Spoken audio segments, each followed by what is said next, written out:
Welcome to the Tech Show. I'm Sonia Gavankar, and this week we can finally stop pretending we know what Bitcoin is. We've got social media just for our furry friends, and some new gadget tries to take my money.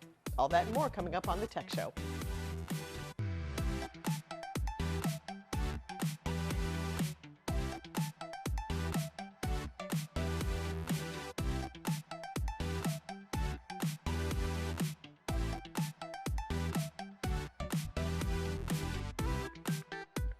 Now it's time for the latest. If you've been making your living as an influencer on social media, you'll have some union protection soon. SAG-AFTRA has announced a new influencer agreement which allows anyone who is paid to advertise products via their individual social media platforms to be covered by the union. SAG-AFTRA president said in a statement to Backstage, the influencer agreement was created in response to the unique nature of the influencer-generated branded content and offers a new way for influencers to work under a SAG-AFTRA agreement. We want to be able to support both current and future SAG-AFTRA members in this space and for them to be able to access the benefits of union coverage. Traditionally, SAG-AFTRA, which is the Screen Actors Guild and the American Federation of Television and Radio Artists, represents approximately 160,000 actors, announcers, broadcast journalists, dancers, DJs, news writers, news editors, program hosts, puppeteers, recording artists, singers, stunt performers, voiceover artists, and other media professionals. This new agreement allows influencers to have union protections and allows people to want to transition from a full-time day job to full-time influencer work to have access to health and other union benefits. The union said it will provide more details on the parameters of this agreement at a future date. Pokemon is now old enough to rent a car and worry about student loan debt. Post Malone and Katy Perry joined Pokemon's 25th anniversary celebration with a virtual concert on February 27th. In the absence of live events, more games are turning to virtual concerts these days, with artists like Lil Nas X in Roblox. And last year, Travis Scott's Fortnite performance turned the entire game into one big stage. The Facebook Oversight Board has only been operational for a short time, but the project is already looking ahead. In a conversation hosted by the Carnegie Endowment, Oversight Board co-chair and former Prime Minister of Denmark, Helle Thorning-Schmidt, painted a more expansive vision for the group that could go beyond making policy decisions for Facebook. The board co-chair said that if the project proves to be a success, other platforms and other tech companies are more than welcome to join and be part of the oversight that the group will provide. Thorning-Schmidt emphasized that a broader vision for this kind of moderation body would happen well in the future, but the board's current mission was to move away from policy decisions getting made in a closed box at the company. Thorning-Schmidt said until now, content moderation was basically done by the last person at Facebook or Twitter, as we have seen, either Mark Zuckerberg or other platform directors. And for the first time in history, we actually have content moderation being done outside one of the big social media platforms. That in itself, I don't hesitate to call it historic. We'll be back in 30 seconds.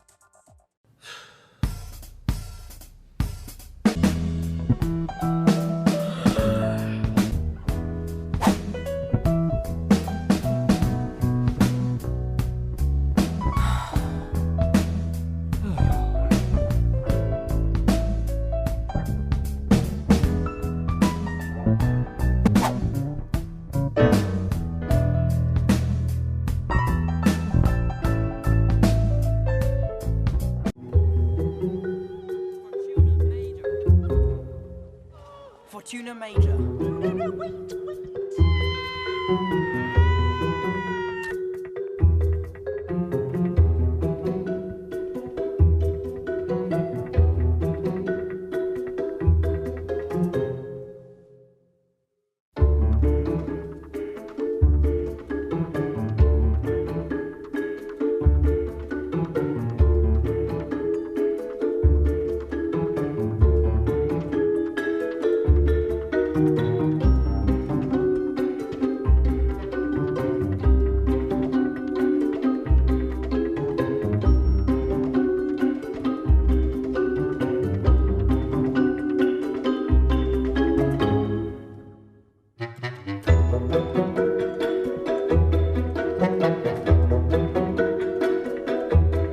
We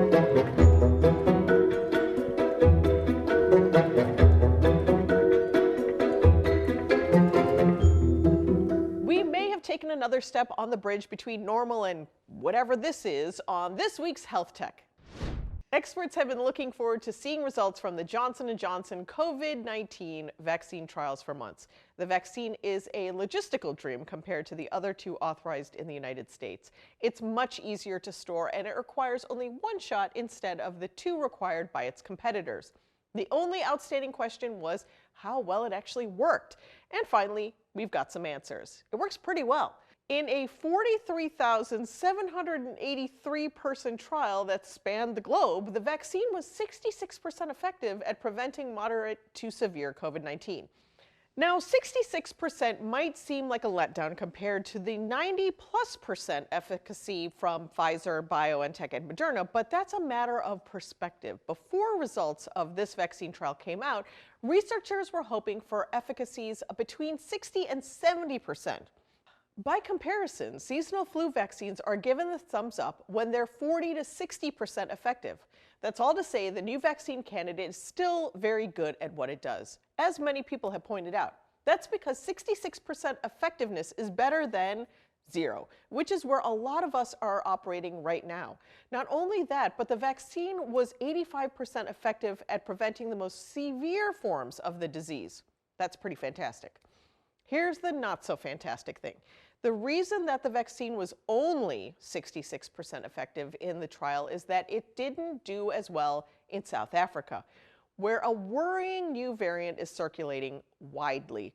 While the efficacy in the US was 72%, the efficacy in South Africa was 57%. That's still not bad.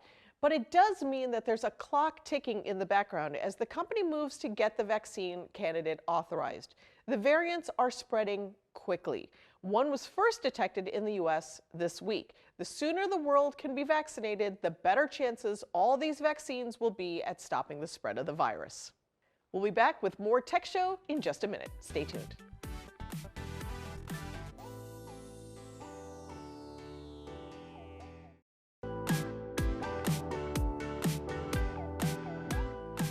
Bitcoin, Dogecoin, Litcoin, Ethereum. Cryptocurrency seems to have literally come from thin air to become one of the most valuable currencies on the planet.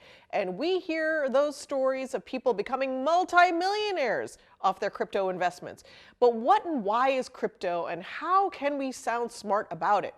Here to help is David Sacco, partner in residence at the Pompeo College of Business. Hello, David. Hi, how are you? Great. I've got so many big questions, but first of all, how do I invest money? That's a great question. First of all, the idea that I'm an expert on cryptocurrency is kind of interesting because I'm not sure such an animal actually exists. But certainly, we're all learning about it in a big way, especially given how prevalent it has become in financial news and in the markets in general. So it clearly has become another category of financial asset that we can't ignore in the investing world, nor should we ignore it.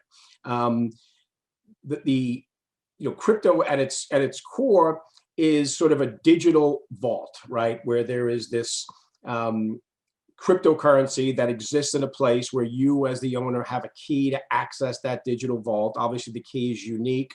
I am not an expert on blockchain technology, so I won't even try to explain that, other than the value of cryptocurrency clearly exhibits or demonstrates that people feel very comfortable about blockchain technology, right? Because they're willing to store all this wealth in such a way, and they believe that no one can get access to it. Now, the key is you need to be able to unlock your key, right? There's a story in the news these days about a gentleman who has several $100 million worth of cryptocurrency.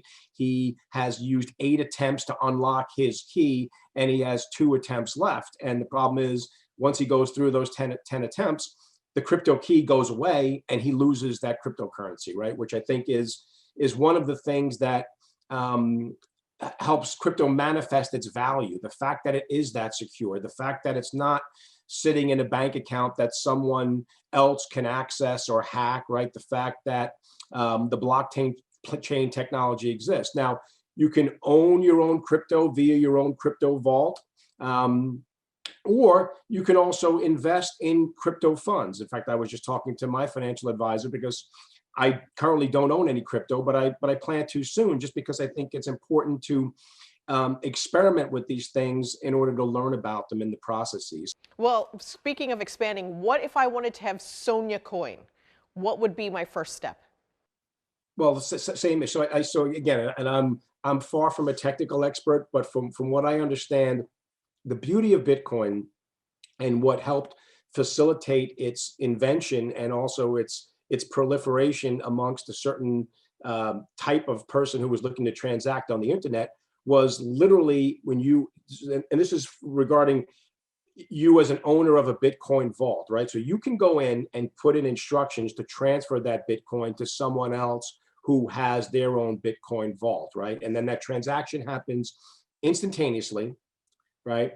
And there's obviously a record of it. And again, I'm not a technical expert on blockchain, but I believe that what blockchain does is it puts this indelible record in the internet world where it's impossible for someone to then change that record or modify that record or break into your account. So it's an instantaneous transfer, but you need to either be using your Bitcoin vault or one of these digital wallets that exist as well, so that you can, let's say, do it from your cell phone. So is it the vault that makes things stable, or is it the different versions of Bitcoin stability that we should be looking for when we invest? What is the stability level that we should be looking for?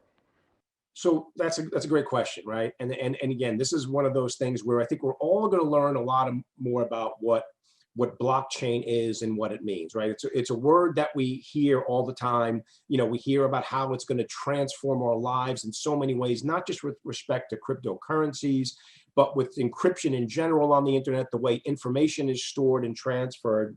So remember, crypto is a big category, right? There's Bitcoin, there's Ethereum, there were a few others. Obviously, Bitcoin's the most popular. The way Bitcoin was set up by its inventor, and the gentleman's name slips my mind right now, although people aren't exactly sure who it is, was that there was a diminishing amount of Bitcoin that were going to be released. So 10 years ago or 12 years ago when it started, they'd issue, these numbers are made up, but let's say 1 million year one, 500,000 year two, and going down and down until over time, they become more rare and more hard to mine.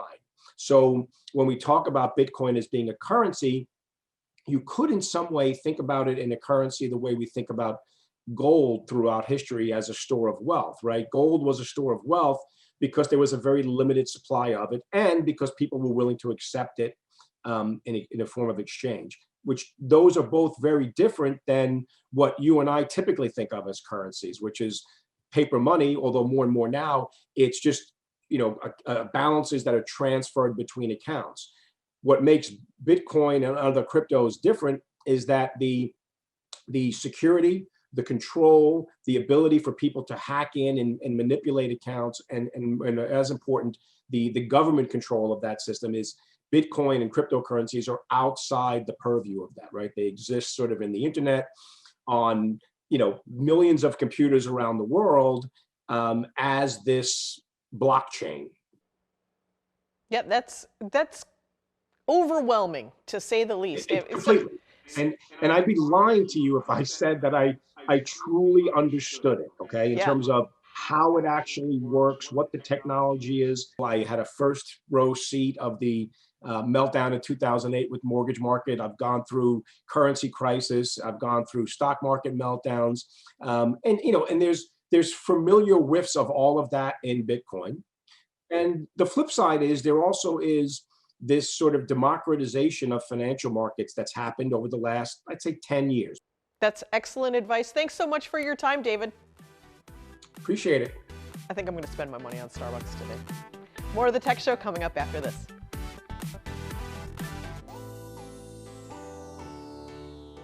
We've got online social spaces just for our four-legged friends on this week's Pet Tech. In the past year, people who were lucky enough to work from home have partnered up with some lucky animals who needed homes, and we were treated with stories of shelters being cleaned out and adoption waiting lists, which is great. But trying to socialize or train a puppy during a lockdown is not so great, which is why our next guest came up with Perch, a social sanctuary created by pet nerds for pet nerds. Vale Wayman is co-founder of Perch and a self-professed pet nerd. Welcome, Vale. Thanks for joining us. Thanks for having me. So what and why is Perch? So Perch is a safe online space exclusively for the pet community. We've put our own unique twist on social media to support those who have dedicated their lives to the love and care of animal companions. The platform leverages technology to bring the pet community closer together in new and very exciting ways that really can't be experienced anywhere else. The idea for Perch emerged soon after our family adopted our dog from the ACC in New York a number of years ago. We had a lot of challenges with Rosie, and even as an experienced pet owner, I found myself seeking out a community of owners who could provide guidance based on similar experiences with their dogs that were also just like Rosie.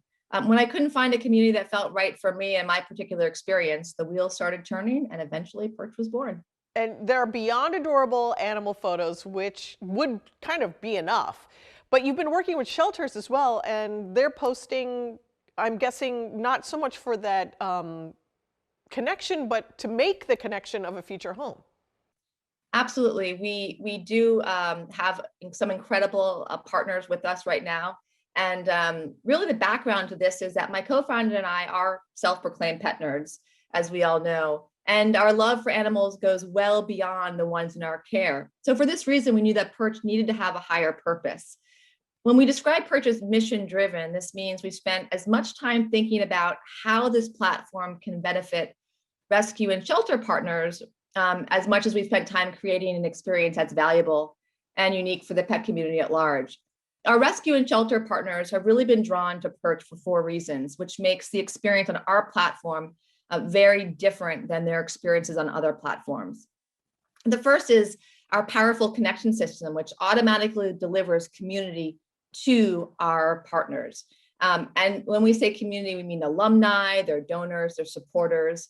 And so once these individuals join Perch, they will be automatically connected to the rescue organization, making it much easier for these organizations to be able to engage deeply and intimately with a population of individuals who are so important to their success. The second reason they're really drawn to Perch is the content-rich tools we've created that give them the ability to create compelling documentaries for each of their animals, knowing that these living, breathing stories will be naturally embedded in the feeds of prospective families. Again, a significant differentiator between Perch, the Perch platform, and the larger mass market platforms that really cater to much larger communities of individuals. The third reason that they're pretty excited about Perch is their ability to leverage their foster networks to more authentically support the foster to adoption process. And again, something that they can't do on other platforms, and something that we're pretty excited about. And finally, the opportunity to really broaden their reach within a community which fully includes passionate pet people. So that's another exciting reason why they're excited to partner with us and embed their content into our network. So my family is looking for a puppy. I don't have that puppy yet, but I should sign up now to get connected with those foster organizations and those shelters and then onboard the puppy into my profile. That's the way this all should work, right? So where should I sign up?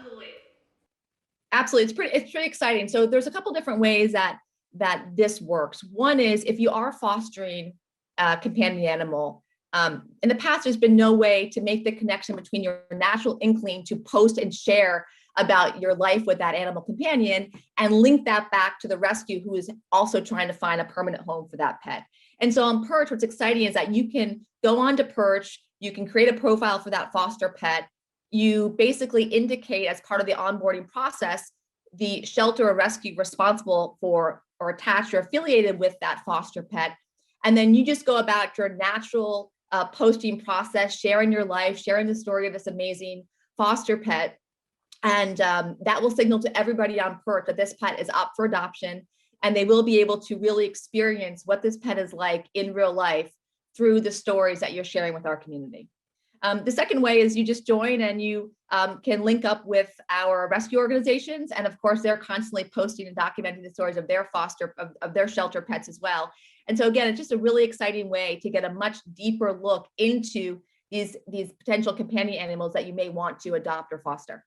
Thanks so much, Vail. I'm going to sign up because this is how I'm going to make myself smile now as we go into year 2 of quarantine, because I need a little pick-me-up. So this is perfect. Thanks for joining us. Thanks so much. I appreciate it.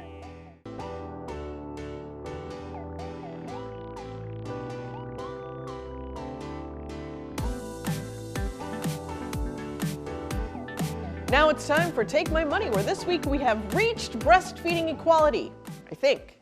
What if feeding time was family time? What if breastfeeding was made for everyone to experience with their baby? We believe the family dynamic should be more on building stronger bonds and deeper connections. What better way to start out than at the infant stage? Sincerely Bonded is introducing their new product, the Sip Sack. The Sip Sack is a feeding device that looks, feels, and functions like the breast to simulate the breastfeeding process. This new and innovative design allows for parents to give a lifelike feeding experience with benefits of skin-to-skin contact. Whether you have experienced trouble breastfeeding, having difficulty lactating, endured a mastectomy, or a dad who just wants to pitch in and get in on the love too, the Sip Sack is for everyone. Really, the only problem I have with this is that it didn't exist for people 50 years ago. Sip Sack, go ahead and take my money. Go ahead and take it. Thanks for joining us this week. Remember to follow us at the Tech Show TV and join the conversation. Tech you later.